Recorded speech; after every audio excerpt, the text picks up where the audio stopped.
Justin, how are you doing, my man? I'm doing a lot better than I was this morning. That's for sure. My investment in the Broncos and my season ticket, I'll just say I feel much better about that long term than I did after last year, where it felt like I pretty much wasted, $1,000. Unbelievable day of Denver sports and Denver sports news, with Russell Wilson being traded to Denver in what I feel is a very modest trade. So we've got some NFL futures to look over because this shifts everything. All of a sudden, Broncos a top 3 contender in the AFC per the odds makers, which is just wild, but exactly where I would have put them, right there around where you'd put the AFC reigning champs Cincinnati Bengals. And then we've got Justin taking off for Las Vegas tonight with a major constituent of DNVR people to get you all the video live coverage, podcast, and beyond from the Mountain West Pac-12 tournaments. So boots on the ground. Justin does it as good as anyone. Fan favorite because his picks kill it on college hoops, so we had to have him before he takes off and is going to be swamped with work all week and weekend in Vegas. Let's go, baby. Unbelievable. Come home, baby. Yeah, really. Come on back, Vaughn, because that would make it quite incredible. It really is like basically the Seahawks get what they gave away for Jamal Adams back, and 40% of what the Broncos give up is essentially what they received in the Rams trade anyways. I didn't even think about it like that. And while I think there's a conversation about whether Noah Fant is a bust, I think that's probably a little too harsh. I also think it's Denver kind of getting out of 2 guys who they, probably drafted a little bit too high in both instances, and Andrew Luck and Noah Fant. I'll miss Shelby Harris, but that's a contract that doesn't kill you to get rid of either. Yeah. So I think, just a masterful job by Peyton. And obviously this doesn't have a lot to do with betting, but we'll break all this down, on the draft pod and the Broncos pods. But from a betting perspective, you go from, like I said, I wasn't not very excited about the future and paying for these Broncos tickets. Mm-hmm. And you're thinking like maybe 500 if we're lucky, like maybe they bring back Teddy or Mariota and you scrape the barrel. Now all of a sudden you are in that Super Bowl contender conversation. That's not hyperbole. You have one of the best quarterbacks in the league and a roster that was already built to at least be competitive. Yeah, 100%. The crazy thing about Fant and Locke is they're basically on the final. Not basically. They're both on the final year of their rookie contracts. Obviously, you can extend Fant once more. Just judging from the available tight end free agents, I don't know. That's a 50-50 proposition at best. And Shelby Harris definitely hurts because that is an area you are kind of lacking depth-wise and blue chip talents-wise on the defensive line, but it is a 30-year-old defensive lineman, and the cap it clears up is certainly very convenient in your ability to shift around and build a contender around Russell Wilson right now. So yeah, really insane. And you talk about the draft. We actually have a few added draft props. I'm not sure we can get into that right now, but maybe on this week's draft pod. Who knows? So let's start this off. Justin, take the lead on this one. We've got some college hoops here. Starting to get there's some decent games tonight. I'm more interested in the action tomorrow, but starting with tonight, we've got a great game, and that's St. Mary's versus Gonzaga in the WCC championship game. This is, both of these teams are tournament teams, so it's not necessarily one where it's live or die for either.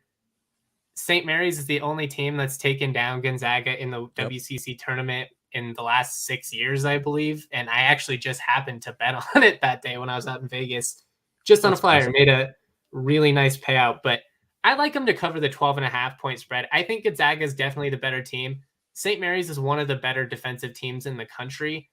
I will say, having watched CSU kind of carve them up in person, The fact that Gonzaga is such an elite offense does worry me a little bit, but I think St. Mary's is scrappy enough to cover the 12.5. And at minus 110, I like the value. And again, it's just one of those games that Gonzaga really doesn't need all that much. And St. Mary's really needs it because they want to be, like a 4 or 5 seed. They're not looking to be a 6, 7, 8 seed. And it's very similar with CSU in the Mountain West. You're just trying to win to improve your resume.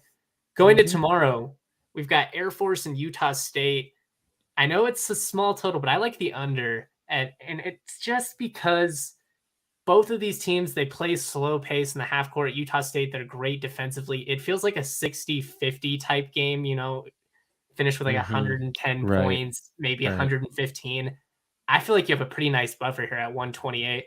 What you do worry about is a veteran team in Utah State going off, or Air Force getting hot from 3, which is what they did when they beat Utah State earlier this season. I just don't see it happening. Either way, though, I like the under. And then the last pick I've got here is under 150, UNM Nevada. These are two of the better offenses in the Mountain West, so you might be thinking under. But one of my philosophies, especially in these must-win games, is that these teams are going to play physical. You're in a neutral court. You're not at home. 150 points is a lot in college basketball. I mean, if you get an 80-80 shootout or something, it could hit. But far more times than not, that's not going to hit, especially in a game where it's win or go home, and you're going to have people defending and closing out hard and just really making you earn every bucket. So at 150, I'll gladly take the under and roll with it. Yeah, some of those guys playing, it'll be the last time in their careers playing with those jerseys, because those aren't both tourney teams, certainly. And I love the other under. I mean, what's better than betting on college kids in an unfamiliar gym with who knows what to expect from the crowd? They didn't really have that last year. So that's going to be glorious. And yeah, I mean, St. Mary's and Gonzaga split in the regular season.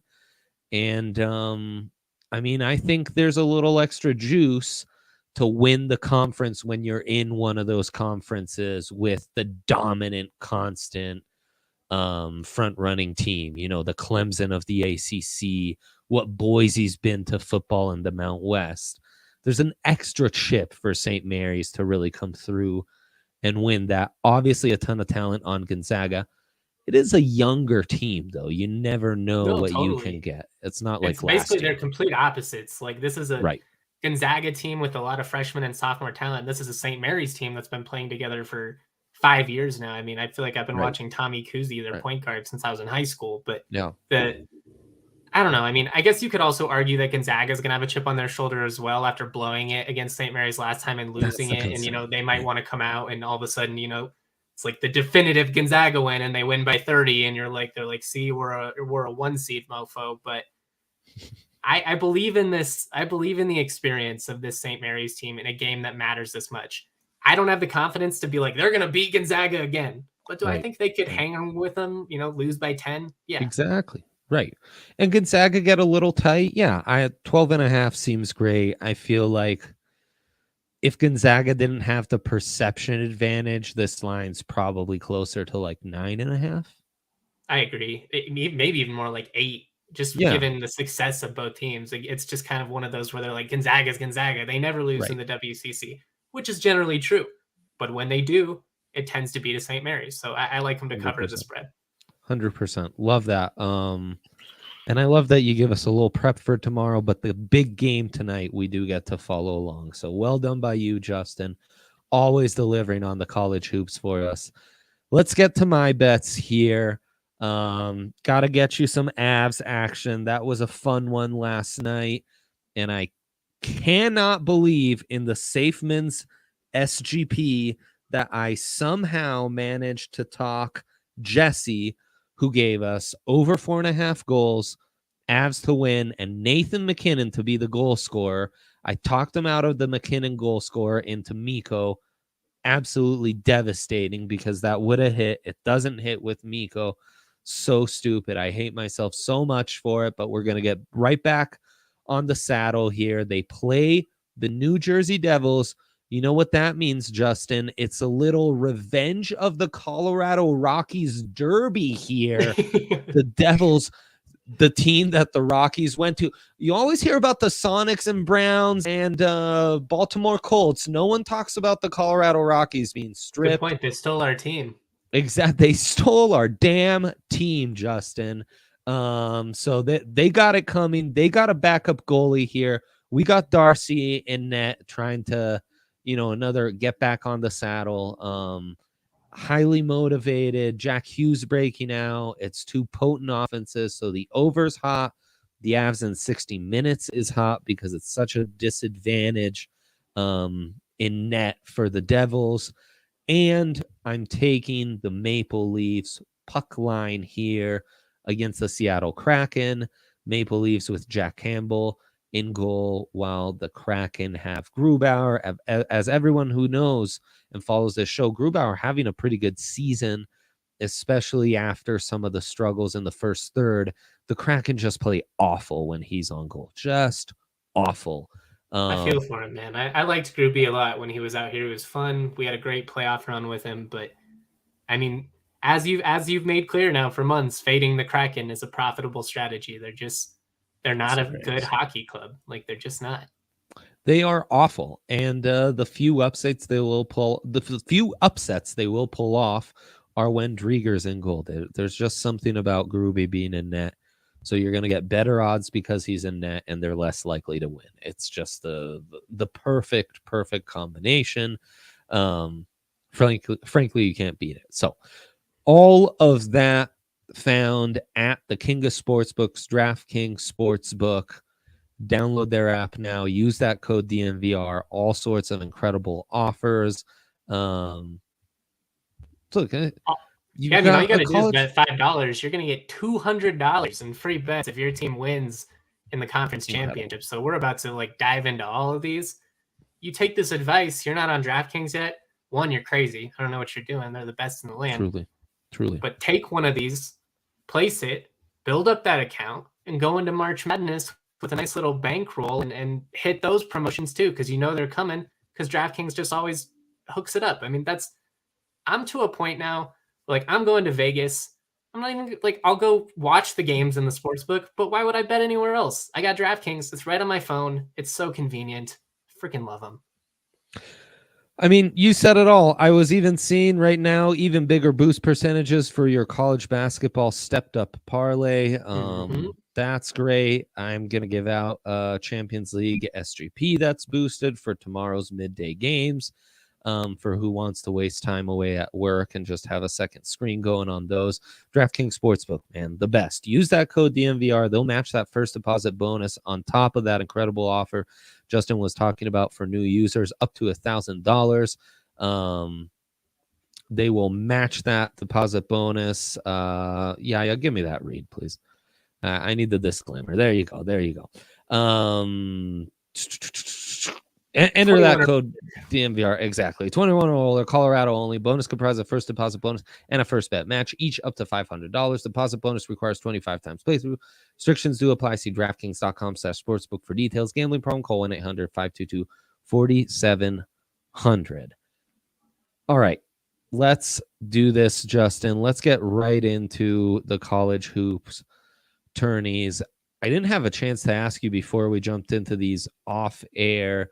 Yeah, big movement on the NFL futures and how to bet on college basketball conference tourneys. Let's start with the conference tourneys. I didn't ask you off air. Is there any conferences we shouldn't bother touching? Obviously, I'd go over the Power Five, if you will, and Mountain West, just because that's your territory. Is there I should ask, the Southland and stuff like that, those are a little bit harder just because I don't watch them that much. I mean, I try. Sure. And you can dive into it, but I try and give people the picks that I feel confident on. I got a couple of notes on the various conferences, so we can just kind of start and go through. Let's and then if I don't know it, I'll just be honest. Yeah, please do. Duke is the favorite in the ACC at -125. They're coming off of an embarrassing loss. Yes. I like them to respond. They are the best team in the ACC. I know they, it was awesome. I was so happy to see North Carolina beat them in that game after all the Coach Right. K build up and everything. Like, Yeah. you know, I respect the guy, but it was just a little nauseating. I will say UNC at plus 600 is, you know, there's Mm-hmm. pretty decent value there. They're good enough. Mm-hmm. They need it a lot more than Duke does, and I like that in a conference tournament. You know, which team really needs it? North Carolina Right. needs it a lot more. But I'm inclined to back Duke just given that they are the best team in the ACC and coming off an embarrassing performance. I think they're going to want to win it. And I think that Duke's also probably going to get a friendly whistle. And, you know, it just is what it is. I think people want Coach K's last run to be successful, whether it's, you know, subconscious or not.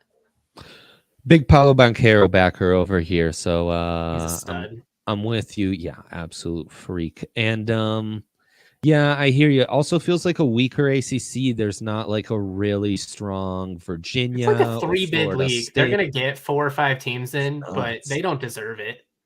That's crazy. It goes to show you how down they are. Let's move on to the next conference odds that jumped out to you, friend.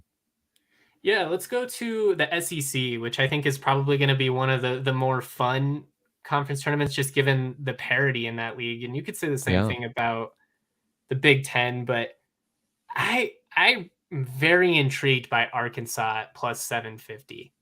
Ooh. Like they're a little bit of a sleeper. They play with pace. I love JD Note. He's one of the best scorers in the country. He's the type of guy that just like has in the gym range and kind of very Bones Highland-esque, like gets into the crowd. He's fun. He's running around. He's dunking on people. I'm intrigued by Arkansas. They need this. I will say again, I definitely think Kentucky is the best team in the SEC, or Auburn, and both of those teams you can get at plus money. And, you know, there's an advantage in that, but I don't know. Something about Auburn of late has seemed a little bit off. They're not scoring as consistently. I do love what Walker Kessler brings defensively, so I'm not trying to be like they're dead in the water or anything like that. But they make me a little bit nervous, especially against some of these teams like Kentucky and Arkansas and Bama that can really play with pace and light it up in a hurry. I like that a lot. That's definitely one of those conference tourneys to into and follow. You want to get into the Big Ten? Yeah, I mean, it's one of those, the toughest part for me on the Big Ten is I can't decide who I actually believe in or not. Like, they're all pretty good, but like I don't view any of them necessarily as championship contenders. And I feel like coming in, everybody was kind of talking it up as it was going to be, you know, like last year where they're like, oh, there's 8 teams from the Big Ten that could win it all. I like Purdue, and you can get them at plus 185, which I like the value there. But if we're going just like pure value, I'd probably go Ohio State at like plus 1,200. Wisconsin's been up and down. Illinois has been up and down. Michigan gets their coach back, you know, Juwan Howard back. So maybe that helps them, but they've been very inconsistent. Or, I mean, I really don't like them, but Mr. March, you know, Michigan State plus 2,500. Like the Big Ten, you might just go like value chasing. Just sprinkle on like a couple of these teams. Like, you know, place $5 on Michigan State, $5 on Ohio State, $5 on Michigan. You know, you hit one of them, you're gonna more than pay it all off. So yeah, that's exactly right. I don't mind that at all. Yeah, Izzo in these situations is always intriguing. Iowa, the only one you didn't mention of the top like 6 odds. And they're consistent. Like that's the funny thing is like they've actually outplayed my expectations, and I do think they're a pretty good team. I think that they've outplayed what their ceiling really should have been, to be honest. Like, I think they've gotten a little bit lucky at times. They don't have that, like, in the gym shooter that they typically do. Right. And, you know, not having guards. I don't know. I don't believe in them. Iowa in the tournament always makes me nervous. Kind of like Iowa football, you know, like in November, December, it's like, I'll back Iowa all September long, but as soon as it gets cold, I'm out. Here would be my case for Iowa. They are very much like the Izzo Michigan State teams that surprise you and make a run. That's a good point. It's always the year after the star player left, right? Now everyone's counting them out. The Garza of Michigan State just left, and all of a sudden they surprise you. You know a lot more than me, though, so please follow Justin's No, I mean, advice about that. I would agree with that. Iowa's a frustrating program just for athletics in general.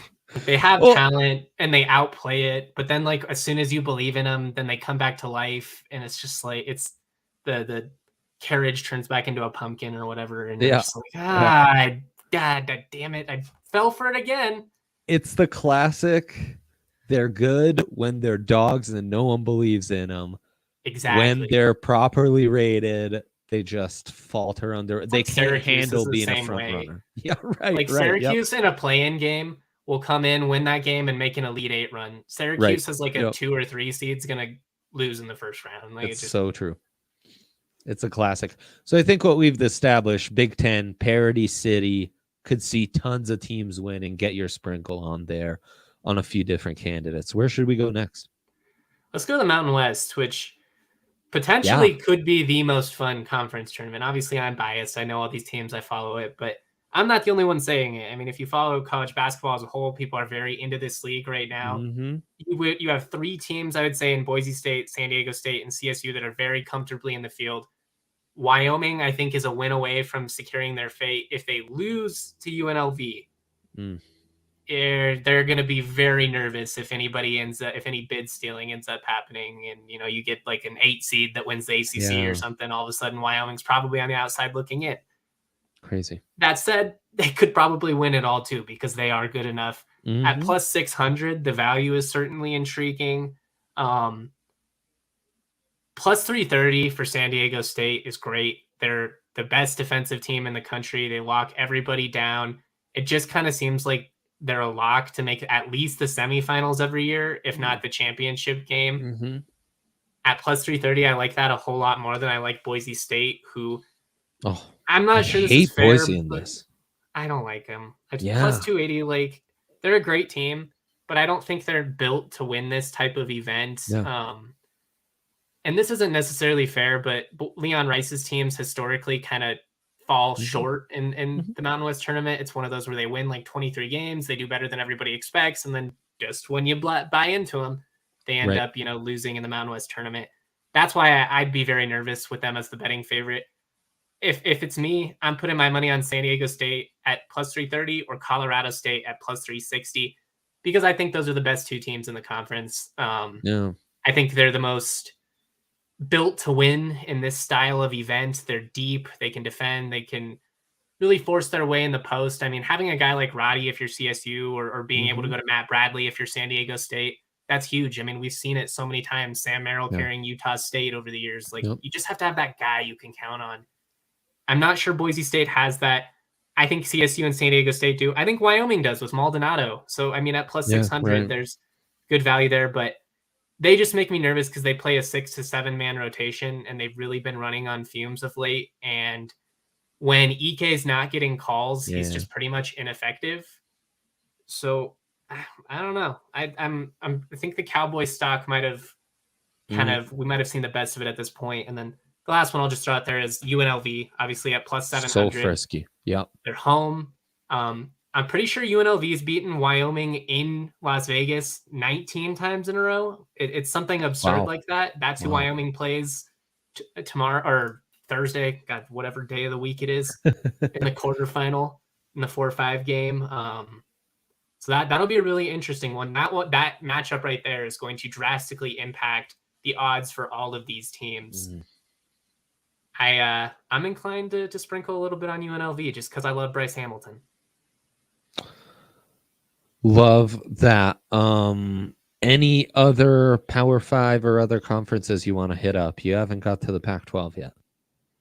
Oh, I know. And that one's so weird. I like Arizona. It's just they're the only team I actually believe in the Pac-12. Yeah.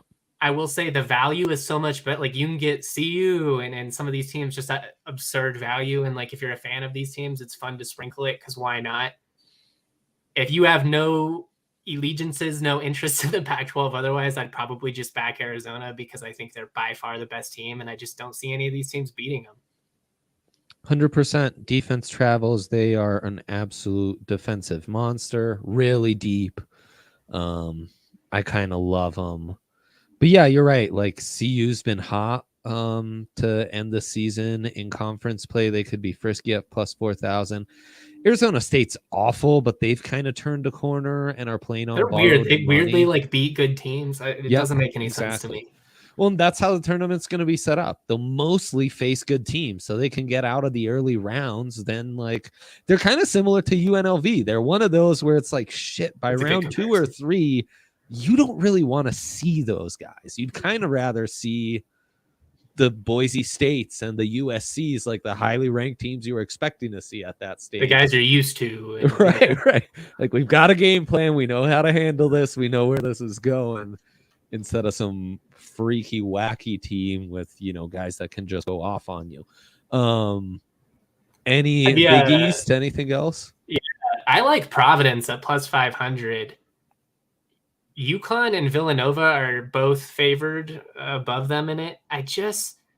This Villanova team isn't quite on par with some of those teams in the past that made the deep runs. They're a good team. They play great together, but they just don't have I don't know. They just don't have that guy that's like going to rip your heart out. And you kind of need that when you're a little bit smaller, and they are.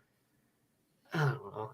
I don't love them. And I feel like Providence is a tough team. Cooley's a cool coach. They bought in behind him. They've beaten all of these teams. I mean, I like Providence at plus 500.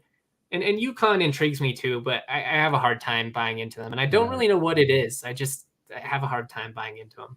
And Big 12, we actually both loved watching some Big 12 hoops. Oh, yeah. That's a fun league.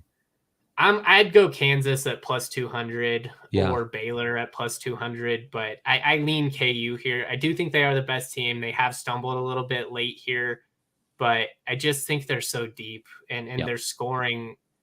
It just presents so many challenges that, like, Texas Tech, Texas, they're good defensive teams. Baylor, which is you wouldn't think that about the Big 12, but I don't know. I have a hard time seeing them, throw 85 on the board, which is what Kansas can do on, any given night. So I'm rolling with the Jayhawks, even though they've been a little bit inconsistent, but that's Kansas. You know what I mean? Like, Kansas is either going to lose in the first round of the Big 12 tournament or they're going to win it all. That's exactly right. Yeah. Kansas at plus 200 feels really nice, sprinkled with maybe just a 2 to 3 leg parlay, CSU to win the Mountain West, and then you throw in Arizona as your one bet in the minus there. My bet slip's too full right now because of all the picks you just gave, but I would presume that comes out to nice odds. All right, before I forget, you get it boosted. Champions League SGP, I'm giving out Real Madrid to win and Karim Benzema to score a goal. Very standard, high end, but you can get that in the plus 200, so that's not bad. And then let's get to the NFL, where our futures now look like this. Broncos tied with the 49ers at plus 1,200 to win the NFL. Bills plus 650, Chiefs plus 700, Packers plus 800, Rams plus 1,000. Only teams in front of them with the Cowboys and Ravens, Titans and Bengals just behind the Broncos and Niners to win the AFC. Bills to win it plus 300, Chiefs plus 400, Broncos plus 700 with the Bengals plus 1,000 tied with Ravens. And division winner Broncos plus 200 to win the West, Chiefs plus 120. Anything stand out to you? The Chargers and Raiders. I mean, it makes sense. You add Russell Wilson, but those were 2 playoff teams. So, I mean, it kind of shows how the framing of this has all changed with Denver and how Vegas all of a sudden really believes in this team. Yeah, I mean, it makes sense because this was a legitimate team that was in a lot of games, and you just upgraded their greatest weakness by, it's about as much improvement as you can expect to make. Right. I mean, you're going from, one of the 28, 29, 31st, 32nd worst quarterback room to a top 10 one without losing any offensive talent. With all due respect to Noah Fant, that's really going to impact you. I think the one that's most intriguing is Broncos plus 700 to win the AFC. It's going to be wide open. That West is going to be wide open. So whoever wins and has home field, going to really luck out there. So we'll be able to talk a lot more about these NFL futures. Follow all of Justin's great stuff in Vegas. Thanks, my man. Safe travels. Safe betting, everyone. We will catch you tomorrow. Good luck.